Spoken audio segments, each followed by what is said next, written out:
Ayun, mag-aabono po tayo ng mga pananim natin. May binumuli po ako ng pang-abono. Ayan po yung abono po natin na kulay itim po na parang kape barako po. Ayun po yung pipino natin, mga kanyaman ha. Tinanggalan ko po ng ano po yan, ng mga daon-daon po niya, tsaka yung talbos po mga kanyaman para maguspong po yung bagong sanga po niya mga kanyaman. At tsaka yung sustansya po o vitamina ay mapunta po sa dire-diretso sa puno po mga kanyaman. Ganyan po yung aking ginagawa mga kanyaman ha.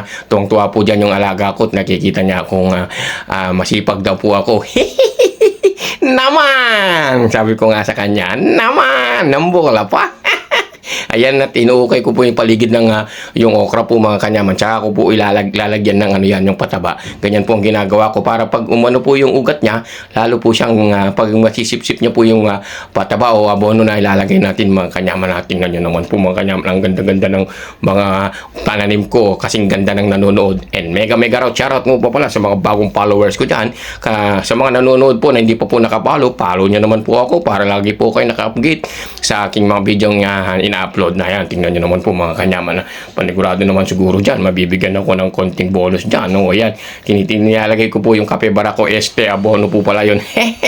Kulay itim po kasi yung yung abono po mga kanyaman. Tsaka po lalagyan ko po ng pinaglagarian ng puno mga kanyaman para mas mataba po. Artificial po, organic po yan yung pataba. Ayan. Sana nga po magbunga po mga kanyaman. Mahal pa naman po ang ng okra ngayon dito. Baka sakaling dyan na ako yumaman. Pag yumaman ako, siyempre mga kanyaman, kasama ka dyan. At si Aling Marites na laging nanonood at sumusuporta sa akin, mga kanyaman, ha? Oo, di ba? Kanyaman, di ba? Ang saya-saya po ng alaga ko dyan, mga kanyaman. Sabi niya, lalong-lalo na po sa umaga, nakikita niyo yung pananim namin, mga kanyaman. Ang ganda po talaga naman, kulay berde po kung makikita niyo po sa personal. Kahit kayo masasabi niyong green hand ang kanyaman. Yung sa tapas po ng mga paso-paso, nakikita niyo, yung po yung mga okra, hindi po okra, mga sitaw po, mga kanyaman. Ayan, no? Tingnan mo, sipag-sipag naman po ni kanyaman, di ba? Panalong-panalo po mga kanyaman.